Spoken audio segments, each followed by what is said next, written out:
Hello, good evening and welcome to One Life Left. I'm Steve Curran. I'm Simon Byron. And I'm Anne Scantlebury. And we are a show about video games. We are. I'm standing up. I'm going to sit down. I was looking for a pen. Do you need a pen? I've got a pen. Don't suppose you've got a pen, have you? Yeah, I've got two actually. Oh, there's one there. Excellent. That's the reason I came. How are you doing, Steve? I'm doing well, thank you, Simon. Really hyped up about video games from the Eurogamer Expo. Are you? Yeah, I had a good time. Excellent. Seeing exciting games. Expo I guess we'll be talking more about that later in the show. Who knows? How are you? I'm good as well. Yeah, I'm pumped about video games. I went to the Eurogamer Expo. What about you, Anne? I'm so pumped. Oh, right. Okay, Yeah. that was a turnaround. Yeah. I see. Is that all we've done this week? Go to the Expo? Well, it's a big event, isn't it? Do we need 4 to days. do more? It was so big, I got confused. In fact, I missed a meeting on Thursday because somebody said, "Yeah, can we meet in the morning? Because I'm going to the Eurogamer Expo in the afternoon." I was like, "Yeah, certainly." So I put that in my diary for Friday, because I didn't think it was on Thursday. Right. Get a call at I was meeting him 12:15. Get a call at 12:20. Hi, Simon. Just wondering how you're getting on. Yeah, I'm seeing you tomorrow. And oh no. Oh no. Yeah, Uh-oh. that's Rupert Lohman's fault. It is, for expanding. It was good though, wasn't it? Enjoyed it. Me too. Have you been doing anything else this week? No. Me neither. Anne? Nothing. Well, I guess we have nothing to talk about then. Well, we do though. Fortunately, we've got a hand in the studio. We've got a mouth and a head and some feet. You in the are studio. really excited, aren't Very, you? very, very, very, Never very seen you excited. so- Dave Ranyard from Sony London. Who are you? Who is he? Who is he exactly? Who are you? Darren Wall. We are delighted to welcome you to the studio. Darren Wall, you are the founder of Read Only Memory. That is correct. Welcome to the studio. Thank you very much. Thank you for having me. And it's all worked out, isn't it? Dave Ranyard and his other commitments. Whoever the hell he is. Exactly. What were his other commitments? I wish I knew the film The Commitments well enough to do a joke about that. I don't know, but he's dead to us currently. Darren's in, and I'm Plan B. And no, I think you're very much Plan A. If we'd known, if we did this, if we'd known about what was going on, You mean if you'd known? we'd have kicked him out. You'd have turned up and we'd have made Ranyard wait outside. Darren, your publishing company is this your first book? This is our first book, yeah. And it comes out this week. Comes out this week, And yeah. why is Simon so excited? Well, if you turn to page 107... No spoilers. It's a book about sensible software, isn't it? Yes, it's a biography of sensible software. It's an art book, a biography written by Gary Penn as well. A beautiful boutique piece, basically. Right. And... So I was trying to stop you from giving too much away because we're going to talk to you Yes. specifically about it. I'm getting overexcited. I'll stop. Okay, good. Should we get the news out of the way so we can talk to Darren?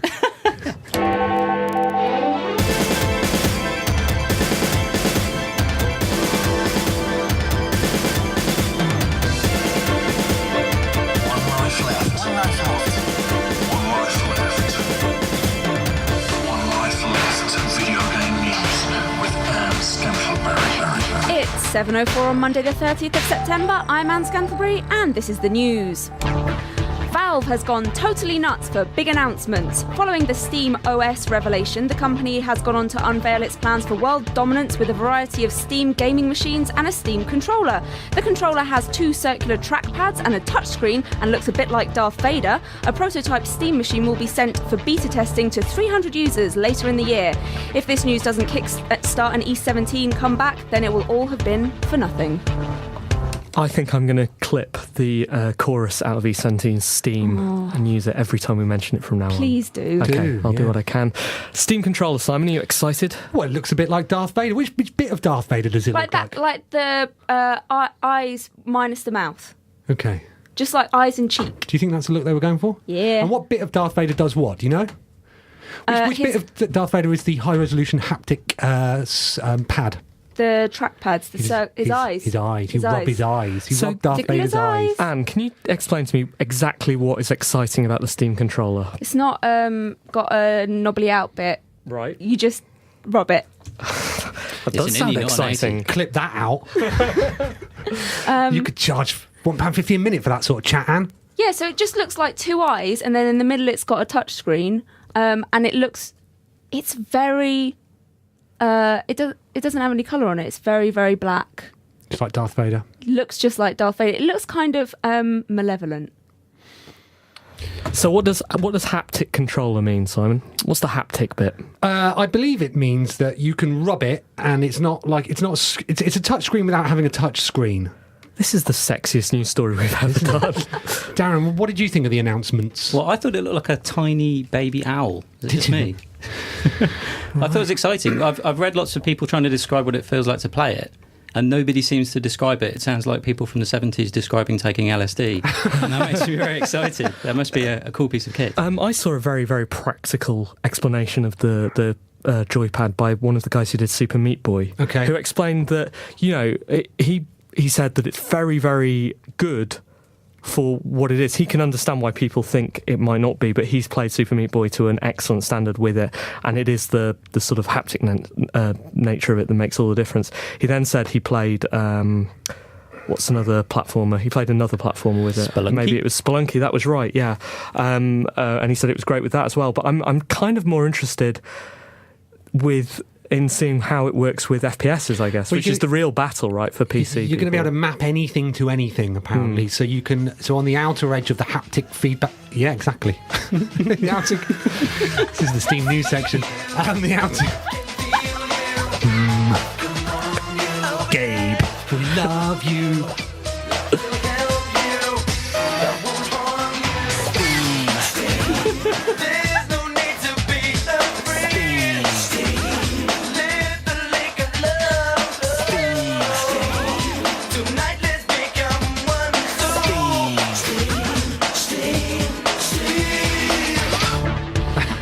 Fair trading is getting tough on in-app purchases. It's published a series of guidelines to stop parents freaking out when their kids have been aggressively pressured into spending a shed load of money on in-game hats. The OFT is looking for feedback on these guidelines. Your first bit of feedback will be free, with additional feedback bundles available for 200 gold coins. It's a good joke, that. Thank you. Well done. So what does this mean then, Anne?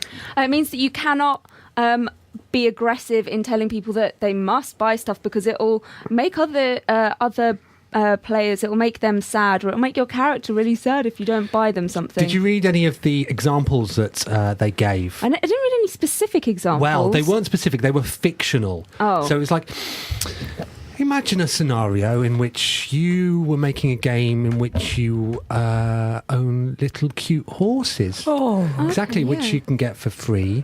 Well, that's nice. What we wouldn't mind is, if you didn't hassle your players, but unacceptable behaviour would be putting pictures of your child's classmates all laughing and enjoying a huge stable and pointing at you, saying you are disgusting for not having any horses, but you can rectify that for $69.99. Can you do something whereby it says your horse is going off to a dog food factory and you can pay to stop it? I think stop that's that. yeah. Can you do that? Well, you can do that if you're not marketing it to children, I understand. How do you stop marketing things to children? Well, there's a code of ethics, Anne, that you made. What, have you had that problem? I mean, not specifically. We stop marketing to children. Well, they're just around everywhere, aren't they? And you've got the goods. A poll by pollmakers YouGov has shown that 61% of people in the UK believe that playing violent video games can cause real-world aggression. 57% thought violent video games were a useful outlet for aggression and frustration. People who had no experience playing violent games were 3 times more likely to think that games cause violence. We can't be sure if any of this is true, but please note that this whole news story has been written in all caps and blood. Maybe we should conduct our own survey. Okay, how do we do that? Well, we ask the questions that Anne has asked, and there are 4 of us, right. and we put it out in percentage terms. Okay.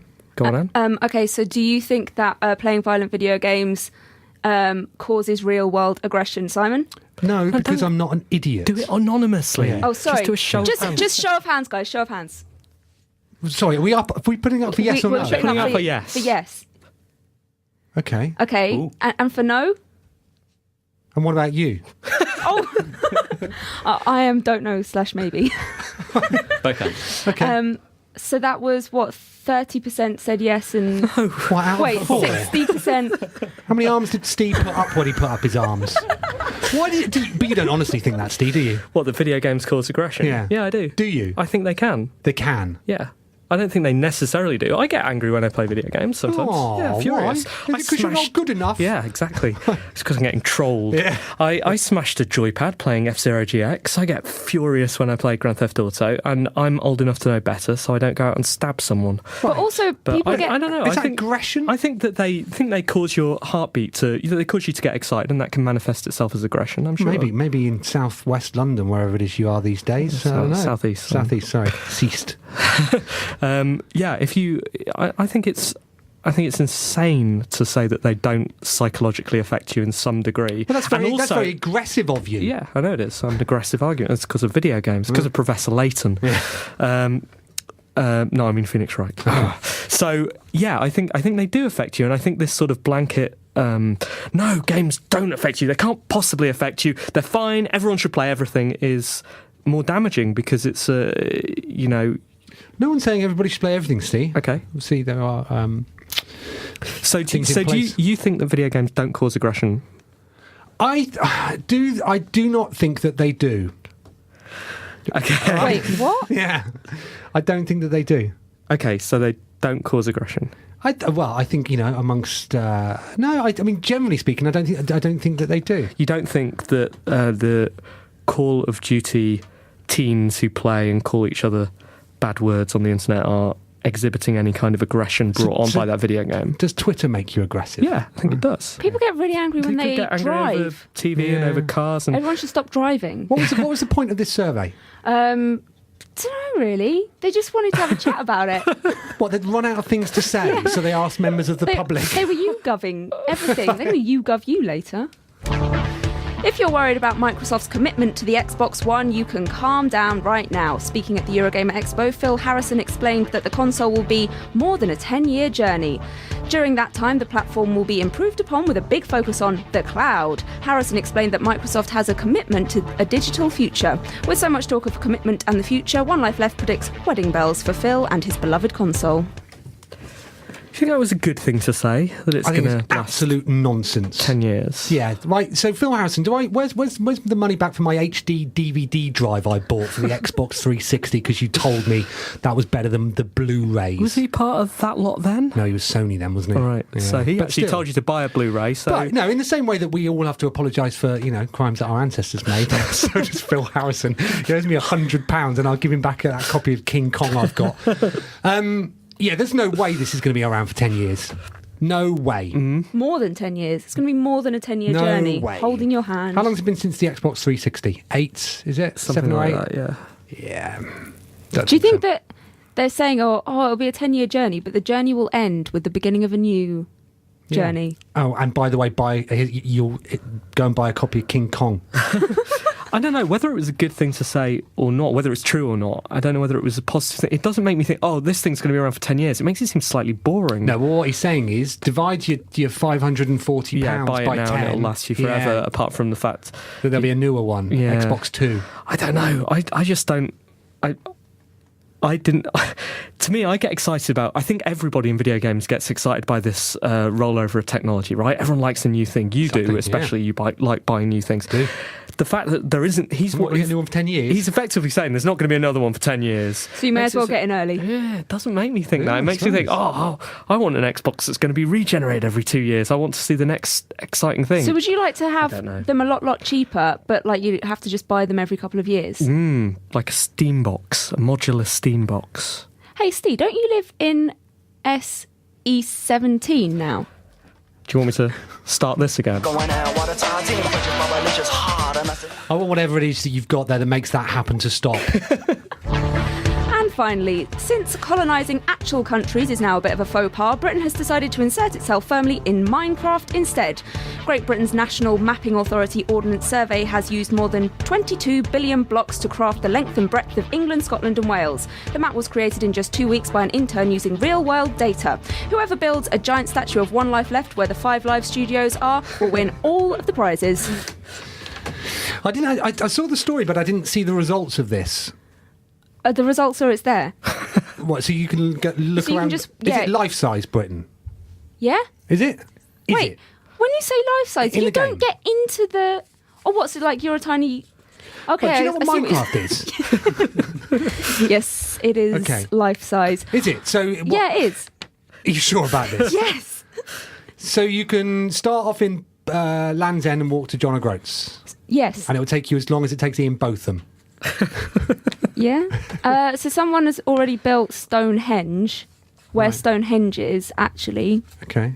Other people are building other things. How did this intern do this then? Presumably they didn't. I only play Minecraft, or I watch my son play it on iPad or Android or Xbox, and it seems quite fiddly. And I'd imagine putting 22 billion blocks down would be a little fiddly. Well, I think it's said in Anne's news story that he just took the data from the maps and applied it to the sort of Minecraft. Right, what I'm asking building is because algorithm. in the versions of Minecraft that I have been playing, I Yes. don't have any way of inputting data of the country. Have you ever tried hacking around with map files? Have you ever looked What, at on all of the Android? mods that are available? It On- didn't no. say anything about No, Android, did it? this is what You're I'm being asking quite you. aggressive, aren't you? I'm You're asking playing you video games because I have not got experience of this, and so I was interested. Thank you for the clarification, Anne. It's very kind of you.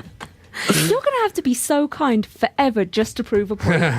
I heard it's quite boring. Well, Minecraft. No, this particular implementation. Okay. That it's one of those things that sounds really exciting, and then when you actually go into it, it's just loads of rolling hills. Because you know what? I was like, this is brilliant. You can stalk everyone, but you can't because it's just hills and rivers.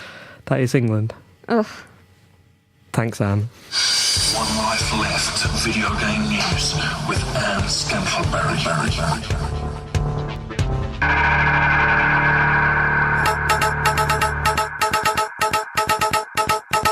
Hello, I'm Sega Badawi and welcome to One Life Left local news. Homeowners in the Los Santos area are angry at a garage installation firm after their cars have gone missing overnight when the garage was securely locked. The company, Rockstar Homes, claim that this problem is a feature that is currently being investigated, and as soon as a solution is found it will be rolled out to all those affected. They are advising that people should not currently use their garages for storing cars, and should only use them for making jingles and tunes with GarageBand or for playing early Weezer songs. Thanks, and back to your usual programming.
You're listening to One Life Left on Resonance 104.4 FM. This is Hyper Horny Dinos. It's by Yoshito Hinton. It's from chipmusic.org, and it's fabulous, like everything we take from there. Please go there.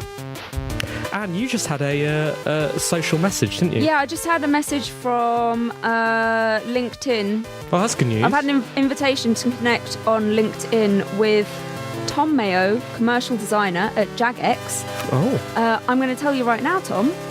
I don't use LinkedIn. I never have done and I never will do, unless it becomes gamified.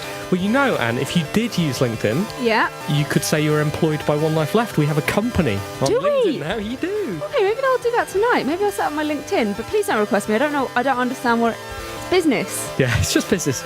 No offence. No It's offence. just business. Simon, you seem engrossed in something.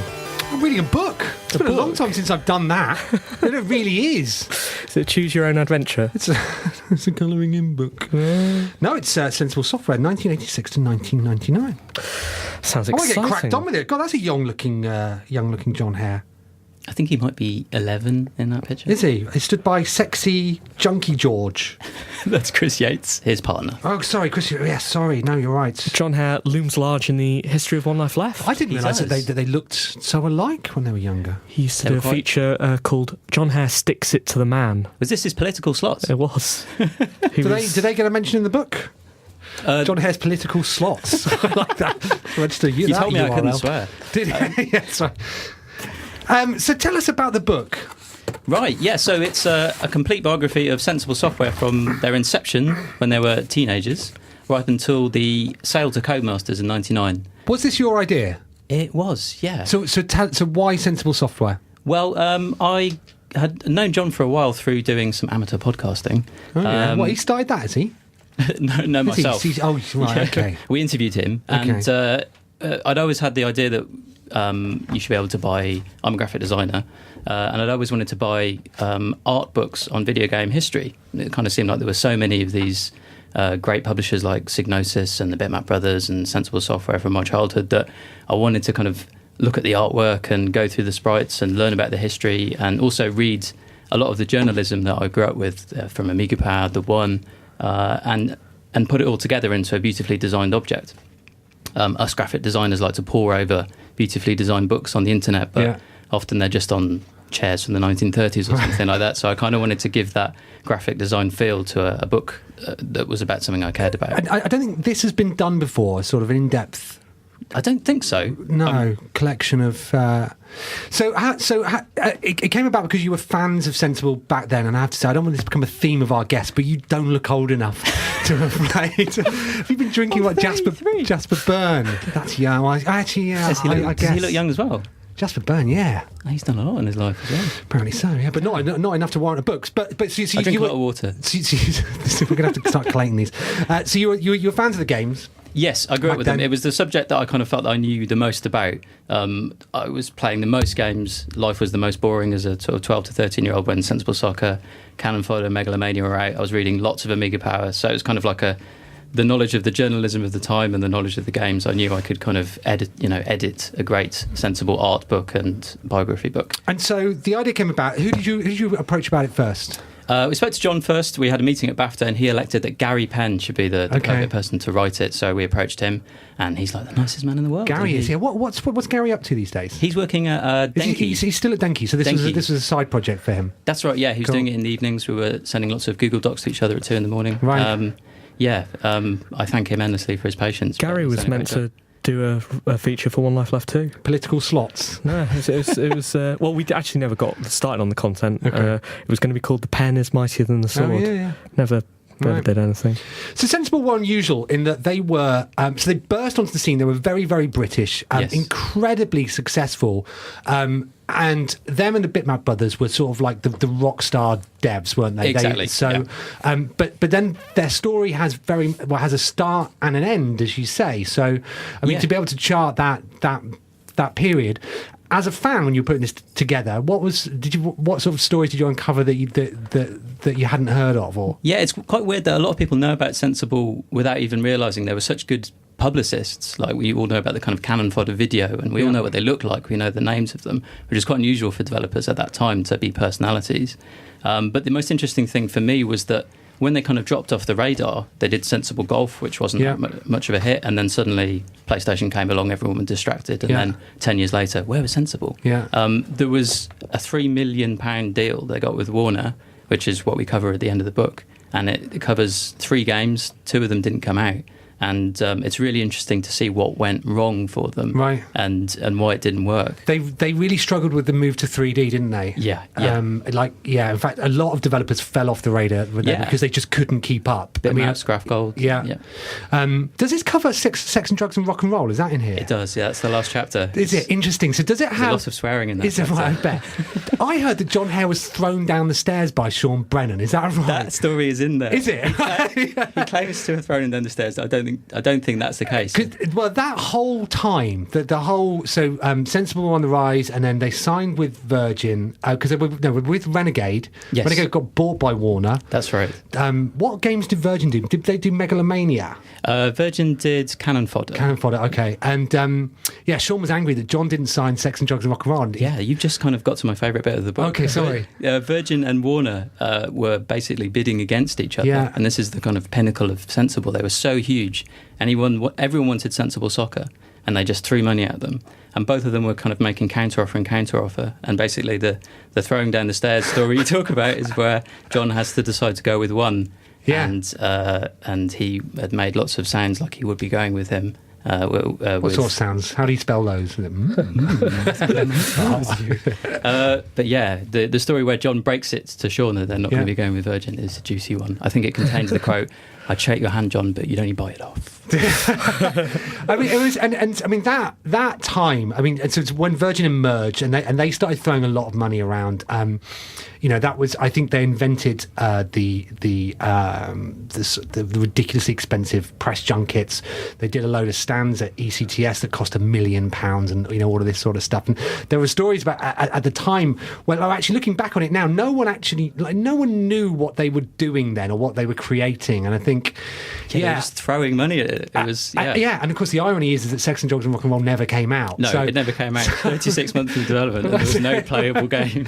So where is everybody at Sensible now? I mean, I don't want to spoil too much about the book, and obviously you should buy it anyway because it's got some brilliant art at the back and all of that sort of stuff. But John is still working. He's got a game coming out soon, which is called Word Explorer. Yeah, I saw that. He showed me that in Germany.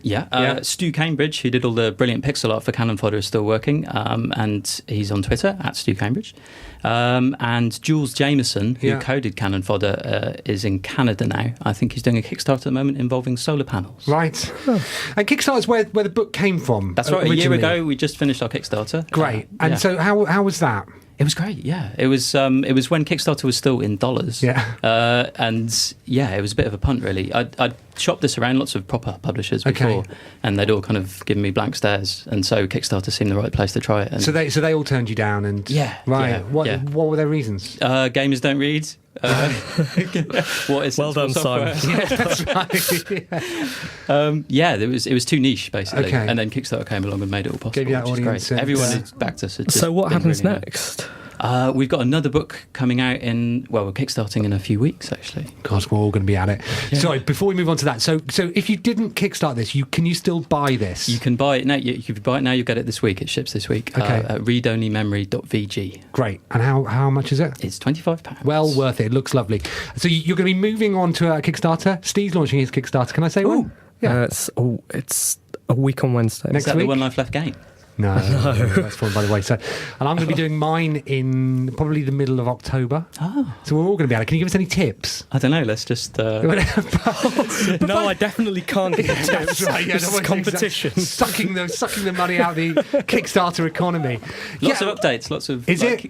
respond to everybody. And, terrifying. I mean... It takes up all your day, how but do it's you lovely. do the maths? Oh, the maths is hard. Bit is so hard. You work it out. You spend ages working it out, and then you get it wrong. Okay. Did you get it right in terms of how got you it pretty priced much it? right. Yeah, okay. the postage was something that we got a little bit. Was it? Wrong, but it's a learning experience. We'd never done any part of the publishing process before. Right.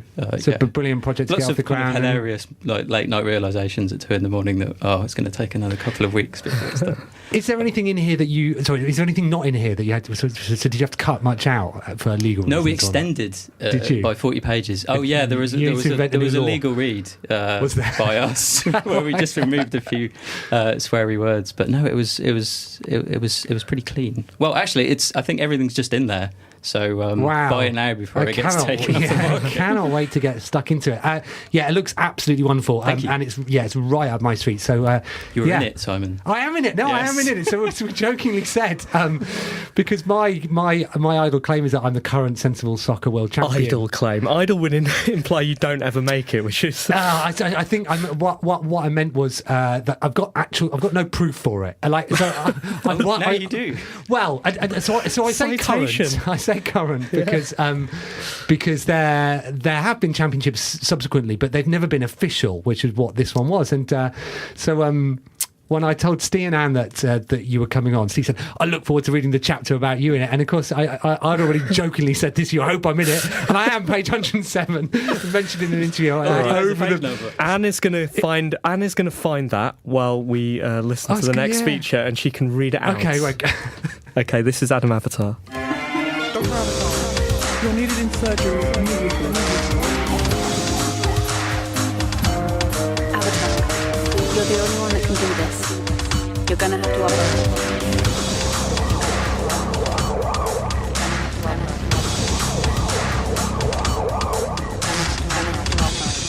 Dr. Avatar, operating room dictation on patient Honda, Edmondo.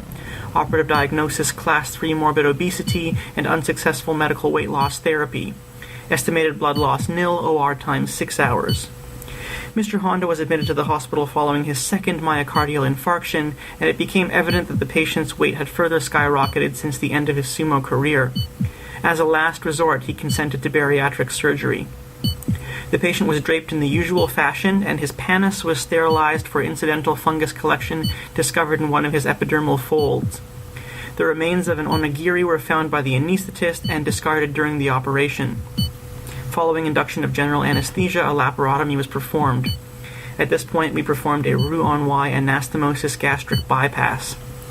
Our intention was to leave Mr. Honda with 25% of his original stomach volume, but further exploration revealed that the patient had gastric cancer likely due to excess stomach acidity. A total gastrectomy was urgently carried out. The patient will be transferred to the general surgery unit where he will be seen by dietetics regarding new intake restrictions and adjusting to life without a stomach. Ending dictation for patient Honda, Edmondo.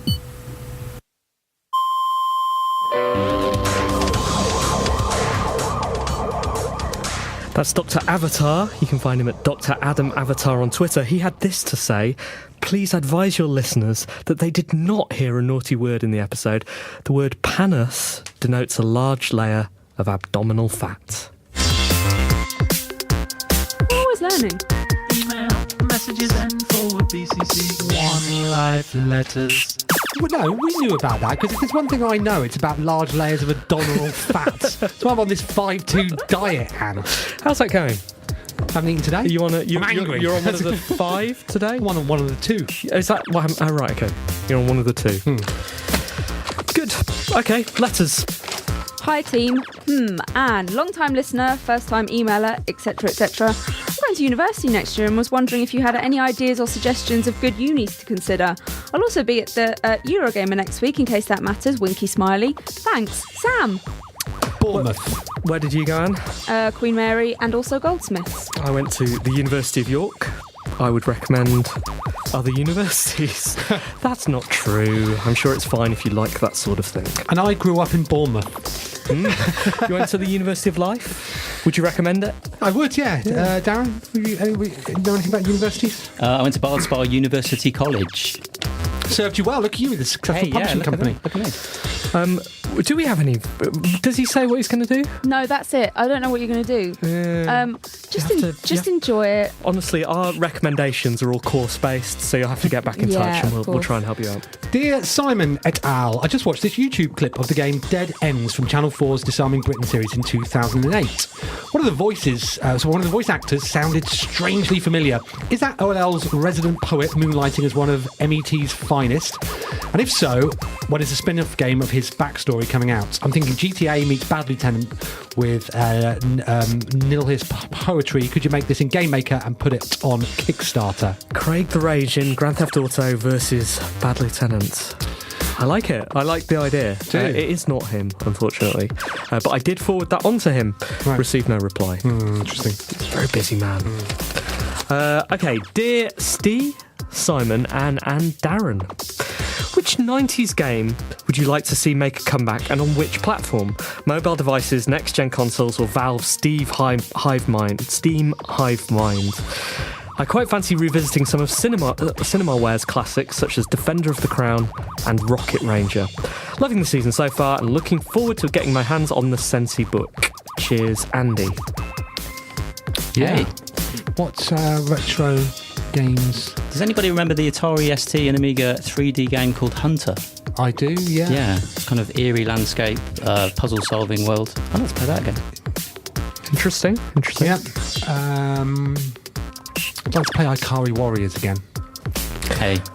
I remember a game on the Atari ST which I never got to play, where you played as a fly. Oh. Flying around. Apida? Is that right? Yeah, no, that's a bee, isn't it? That's a bee, that's a wasp, yes. A wasp. Yeah. This was a 3D sort of, very early polygon-based, flat-shaded polygon-based 3D graphics where you got to play as a fly. I always thought that was an excellent idea for a game. Never got to play that. I would love to see Exile, which is, I think, counts as 99. I think that's 91. Maybe it was late 80s. Maybe it was 89, actually. And also, flicking through the Sensible book reminded me of Whizball and WizKid. Mm-hmm. I thought they were brilliant, and I would love to see those back. Anne? I recently played a game from my childhood, and it was disappointing. Don't ever go back. Good idea. Any more letters do we have? We do, yes. Yeah. Okay. Dear the director, Hank and Chi, Anna is a psychological horror game with story-based puzzles and Blair Witch Project-style creepiness. The perfect game to play with Edison, who will be 6 years old tomorrow. As the game started, we both admired the pretty rustic garden of the haunted house. Edison wasn't able to solve the puzzle that prevents you from walking straight indoors, but was excited by the solution that involved gears and hitting things with sticks. We played up until the woodwork room, a life-size wooden mannequin disappears, then its hand appears over my face from behind. We both jump at this scare. Edison squeals with delight, but I'm genuinely shaken and have to stop playing. My son's opinion, I love this game. More next week. Perhaps we'll see if Petra is any good at Crusader Kings 2. Duncan. Excellent. Thank you, Duncan. Is that illegal? Nah. No. Okay, thanks ever so much for your letters. One came in just before we went on air. We haven't had a chance to read it out, so we'll read it out next week. But if you've got any for us, please email team@onelifeleft.com. Just before we go, the answers to last week's quiz were question 1, the Thompson twins. Frankie Goes to Hollywood. Kiss. No. Round 2 was avoid missing ball for high score. Yeah. Okay. Push X to jump. And trap ghosts in streams to win. And finally, question 3, the odd man out was Peter Molyneux. Okay.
One Life Left on Resonance 104.4 FM. This is Years My Eye, Labyrinth of Lord Zyrix.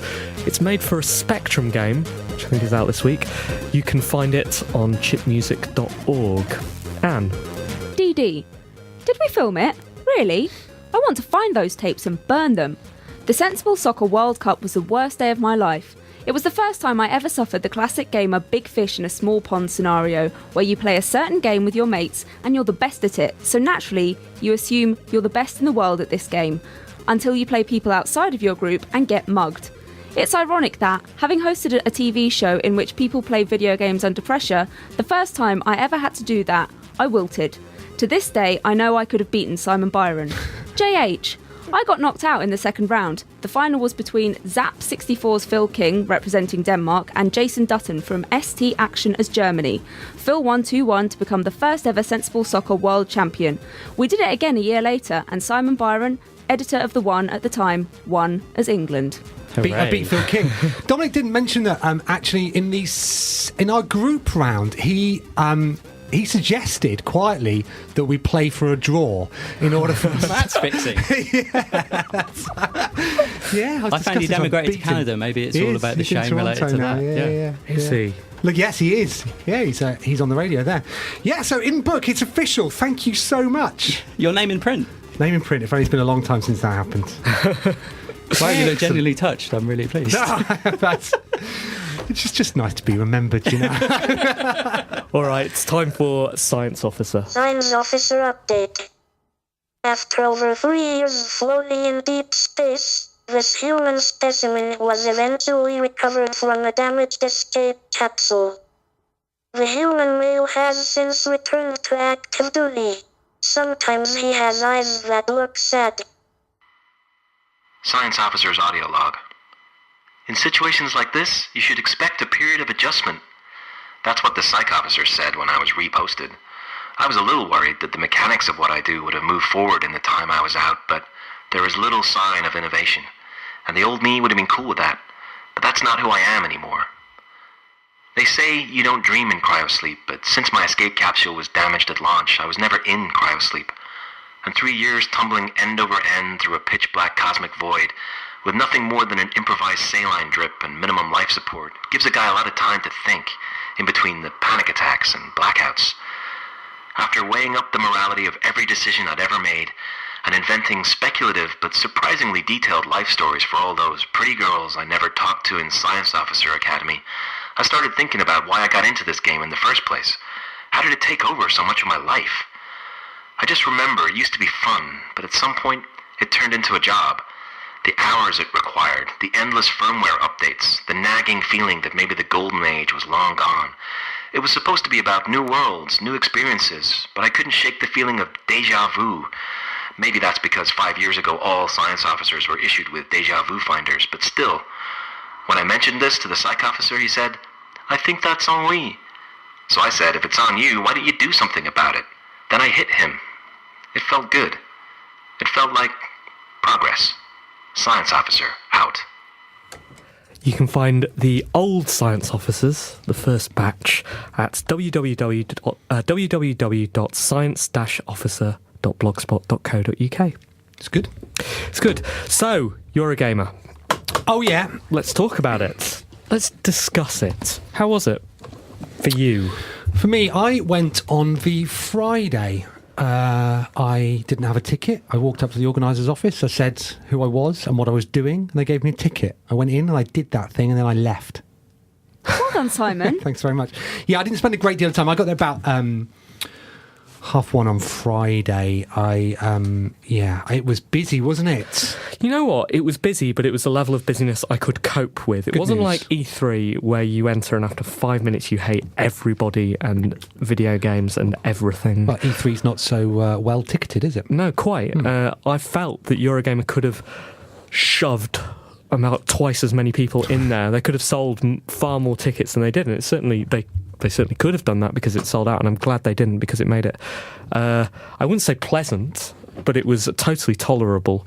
The queues for video games were insane. Weren't they? They were hours and hours long, but I was not interested in doing any of that. In fact, mostly I was interested in going and having a look at the quirky indie things, and it's good that Eurogamer continues to support those. That, yeah. I think it was sponsored by Sega this year, right. the indie booth. I didn't make it that far. Good on them. And I also saw Hotline Miami 2, which I was delighted at, and the soundtrack to that is amazing. Has Jasper done it? I don't know. Did you not think to ask anyone? No, I think I should have done. You should have done. Rumbled. This is awkward. Darren, you were there, weren't you? I was. Yeah, how did you find it? I walked in about 1:30 and I walked up to a talk and you were there and I pointed at you and said to my girlfriend, that's Simon Byron. And then I walked off. That story will turn up in a book in 20 years' time. And I went to the Indie Arcade as well, which was very exciting. I saw Volume, which looked really good. Yes. And So You've Been Hunted, which was very popular. Both two games we're very interested in. So how's Volume? Volume looked fantastic. It looks incredible. The art direction in that is fabulous. Great. And So You've Been Hunted was very good. It was they'd done full costume, top hats, and dressed like the hunters.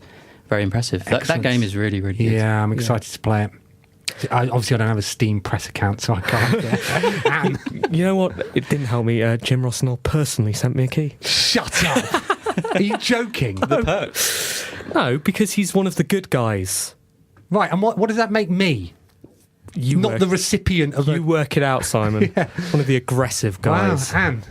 Oh, it was good, wasn't it? Yeah.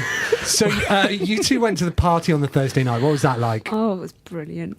It was excellent. Was it? Again, it wasn't oversubscribed. Okay, well, that's good. Because it was £60 a ticket. We behaved terribly. Did you? Good news. I think it was a bit of a warm-up for the GMAs, honestly.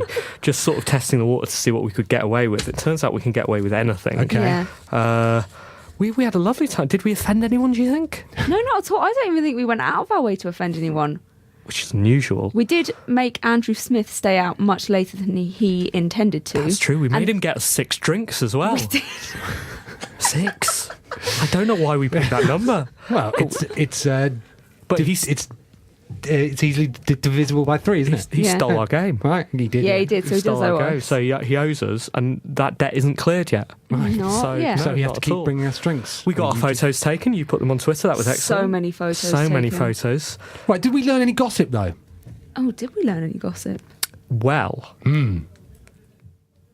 couple of people in the games industry were enamoured with Anne. Were they? Were they? I feel like we should do a Wicked Whispers Right, thing in okay. this section. How did they make this? Someone known? came up to me. Someone Yeah. approached me. Yeah. And they said, "Oh, Steve, I was listening to Resonance FM the other day." Who is Listening that? to I can tell by the accent. No. I'm putting Okay, disguising you're an voice. actor's voice. Oh, Steve, I was listening to Resonance FM. You know, you woke me up. You woke me up. It was very unusual. I was dozing in bed, and then I heard you and Byron called you Right. by your surname. Okay, that narrows it down. You and Byron on the radio, and you woke me up. Tell you what, though, that girl, she sounds beautiful. She sounds beautiful. And Was I dreaming? I Is that what you wondered? said, what? That girl? Pointing Turned at around, you. showed him. You Right. did show him. Yeah, that I'm not Simon. He then realised, not beautiful. Did beautiful he? voice does not equate. Did a he? beautiful Or did he face. end up stalking you a bit for the rest of the night? No. Not stalking, just hanging out like friends do. Yeah. I know who this person is. Did you ask him how his wife was? Just out of interest. No? And who was the other? Time for the reviews. You two. Wow, I'm looking forward to the GMAs next week, aren't you? So excited. So excited. Hey, this isn't a review, Right. but I saw there's a Facebook group of GMA Rebellion people. Oh, really? Are there? Yes. Wait, they haven't invited us. We haven't even been invited to the rebellion. We'll be going to that as well. Yeah, there is. What? So, are they having a separate event? Yeah. No. Where are they having it, Steve? Excellent. Can we We're going to go to both. We're going to go to Brilliant. everything, and we're going to get awards at everything. Let's go It's to gonna be theirs excellent. and tweet hashtag the PS3 hashtags from them. That's our plan. Simon, what have you been doing? I've been playing Portal 2. Really? You didn't expect that, did you? I didn't. That came from Yeah, I know. nowhere. I bought a Microsoft Surface a few months ago, and so that's enabled me to work through my Steam pile of shame. And I'd never occurred to me I'd never played Portal 2, and you've all played it, I'm sure. It's good, isn't it? Yep, it's really it's good. good. It's really good. I like it. I thoroughly recommend it. Do you prefer it to Portal 1 or not? Portal 1, I made my head hurt, and Right. at least what I found with Portal 2 is that I can get through it, and I've not resorted to going online looking for help or anything. It seems straightforward. I hope it doesn't go on for too long. goes on for quite a while. Well, there were some numbers, and it looks like I'm sort of 15 out of 22 or something like that. I hope when it gets to that number that it finishes. Yeah. I think Stephen Merchant's very funny in it, isn't he? Yeah, he is. I think it's a brilliant movie. It's a really, really well scripted, a great sort of narrative going through it. I think it's a marginally worse game than the previous one. It's not as pure. Okay. And there aren't as many head-hurty puzzles, which I think you will like. I felt that a few solutions it's for me, it's almost been like, oh, should I be doing this? I mean, it's obvious that you should be in order to, but it feels like some of the things that you do in it have been a bit fiddly, but overall I'm very much enjoying it. I'd totally recommend it. It's out now, Anne. It's out now. When was it out originally? Years and years and years ago. That's fine. What have you been playing, Anne? 7 out of 10. Good. I've been playing a game that was recommended by Dr. Avatar. A ranger. A ranger, not you don't play a ranger. It's called a ranger. And a ranger, Okay. yeah. And it's about music, and you're a little thing so you collect different instruments, and then you do these little games which involve music, and there's a lot of little side puzzles. It's pretty cute, but I found the controls quite sticky and a bit annoying, which put me off a little bit. But yeah, it's nice, sounds nice. Go around, do different kinds of games, different like little puzzles, and then you get more instruments and more stuff. Oh, and you have a little dog or something. Right. You have to feed every now and then, and we'll go and fetch you things. Yeah, good. Feels like that would be a nice thing to have in life. Imagine having a dog in life. 7 out of 10. But I also just wanted to say I've really enjoyed playing one game at the Eurogame Expo called Love Shack, which was really good, and when it comes out you should definitely play it. Did you play Octodad? No, I didn't. Couldn't find it. Parko told you to. Yeah, I know, but then I couldn't find it. Really? Yeah. Interesting. Okay. Where did you play it? No, I found it, but Parko told me to play it, so Sorry for that. whatever. Darren. Hey, I've been playing Race the Sun, which I found out about on Twitter recently. Yeah. Louis P's been banging on about that, hasn't he? Louis P? Yeah. Maybe it was him. Right. It's an endless runner, but in the style of Star Fox on N64. You travel extremely fast and have to dodge things. And you play as a solar-powered craft. So when you dodge things and go into the shadows, you lose power. And it's fantastic. It procedurally generates the level each day, which keeps it fresh. Yep. 7 out of 10. Excellent. Hasn't done very well, has it? Is that the story about Race the Sun? It's not sold well. Didn't he put some... Am I thinking of the right game? Yeah, I think that might be the case. Okay. I think that might be the That's a shame. case. So everybody buy it. It's ace. I think it's by... Stephen. I've been playing Pilot Wings in Grand Theft Auto. Yeah, as is predictable, I found a lot of charming bits in Grand Theft Auto outside of the main missions, Grand Theft Auto 5 this is, and really have enjoyed just doing the flight school missions, just flying around the city and flying through hoops and under bridges and stuff. That's been excellent. But I'm not going to review that because we reviewed that last week and we don't change our scores. We don't know. For No Man. Instead, I will review Card Hunter. Have you heard of Card Hunter? I have heard of Card Hunter. Some friends of mine are making it, actually. Really? And they've, yeah. Is this going to influence your score? You remember Awkward. Joe McDonough from PopCap, who came on the show. This is placing me under a... Came on the show at GDC. He was lovely as well, wasn't he? Was lovely. We do have to say if we do know any of the creators of games to we show do that. In our footnotes. We also have to say what they've fed us as well, don't we? So what were you eating, Steve? At GDC when we met Joe McDonough, or yeah, both. Well, at GDC, I think that was when Martin Hollis brought us some noodles.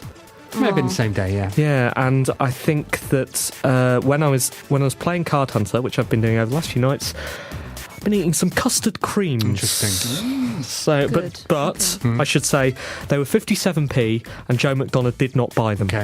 Okay. Right. So now we've got that out of the way. Clear. What do you think of the game? So, Card Hunter is a turn-based Dungeons and Dragons strategy game, a little bit similar to sort of Fire Emblem and that kind of thing. It's done with a very knowing twist, which is you are actually playing D&D with a dungeon master who's a bit of a dork, and you have these little miniatures that you move around the castle. He tells you the story of what you're going through, of the dungeon you're attacking and such. And I think the presentation is amazing. It's really, really absorbing. It is a free-to-play game, which means it's going to microtransaction you. Right. And that is what has sort of ground me to a halt on it, because the difficulty has ramped up to the point at which it is really encouraging me to buy things. Do you need to report it to the Office of Fair Trading? Sorry, we'll just get Joe to send you something. It's encouraging me to buy things, and I get a little bit grumpy about that sort of thing. It's difficult though. Haven't they actually said that paid-for games are dead? Not on PC, but on iOS. Like now, they just discount it. So that's the way that games are going. I know. I agree. But there's something about my psychological makeup that makes me go, "Oh, you want me to buy things? Well, I'm not going to show you." And then the game just gets too difficult too quickly, and that's why I stopped playing it. Whereas if you look at, and that's what turned me off Candy Crush. Whereas clearly that isn't turning most people off Candy Crush, which is why it's making 700 grand a day or whatever it is. So yeah, I think it's beautiful and brilliant. I find the game absolutely absorbing, but I am slowly stopping playing it because it's getting frustrating for me. It's a shame. Well, is it in beta still or not? I'm not sure. I mean, it's completely playable. I would recommend everyone plays it, because why wouldn't you? Because you may find that the small amount of money it's trying to get you to pay is not a problem for you. I think it's cardhunter.com. You can certainly find it by googling Card Hunter. Right. And it's certainly the presentation is absolutely charming. 7 out of 10, I think. Does that conclude the review section? I think it does, doesn't it? It does. Okay, some music, and then we'll be back.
This is Glooms. It's called Kill the Sound Guy. Again, it's from chipmusic.org. It's nice, yeah. Keep the sound guy. You did consider that, though, didn't you? I could see the cogs whirring. Nothing if not considered. Got 3 minutes to go. About 2.5 minutes to go. What do you want to talk about? Well, next week's guest has also got a book out. I mean, what are we? The Book Show? Huh? Nicholas Lovell has got a book called The Curve. I believe it's out on Friday. It's about freemium and stuff, Steve. Okay. Oh, interesting. So you'll be able to grab him by the throat, play some GTA, and then be really aggressive at him. He's been on the show before, hasn't he? Yes. Lovers. Lovely Lovers. What doesn't make his title? He's best friend of the show? Yes, yeah? something like that, yeah. Okay. Did you see the news about previous best friends of the show, or best friend of the show? Ian Livingston, OBE. Oh, I did see that. We got him his OBE, and now he's left Square. Okay. Yeah, so what happens now for Livers? Maybe we can get him full time. Okay, all right. See what we can do. So he's on, and also next week it's the Games Media Awards on the Thursday. So if you have any dares, genuine dares for us, address them to the person you want us to do the dare roll. Just to the person you want to perform the dare. And we will do them whilst recording. We have nothing to lose. They've got nothing to lose. Apart from an award, which we've already lost so many times. Exactly. That it just doesn't matter. And yeah, we will also be attending #Defiance. Are we? Excellent. Are we? So if we go to that, we're then going to the actual awards, are we going to be the official people to pick up the awards from the people who have not turned up? Yes. I think let's definitely do We'll that. be their representatives. Yeah, let's be... You should post on the Facebook group. Okay. Because you're the acceptable face of One Life Left. Hey guys, I know you can't go, but you know, we're happy to pick up any awards that you might win. Tell them. We're just going for a laugh. Just going for a laugh. Doesn't matter to us. Yeah. It really does. Anyway. Darren, thank you so much for coming in. Thank you, Darren. Sensible Software 1986 to 1999 is available now It from looks brilliant. readonlymemory.vg. Good luck with it. Thank you very much. I have a recommendation for it. I think it's the best dust jacket I've ever seen on a book. I hate dust jackets, and this one is double-sided, can be removed, has a wonderful cover underneath, and recommend 7 out of 10. Fantastic. Thanks, Can I put Anne. that on the site? Yes. You can. Thanks for coming on. Yes, we'll see you soon. Thanks for listening. Bye, everyone. Bye. Bye.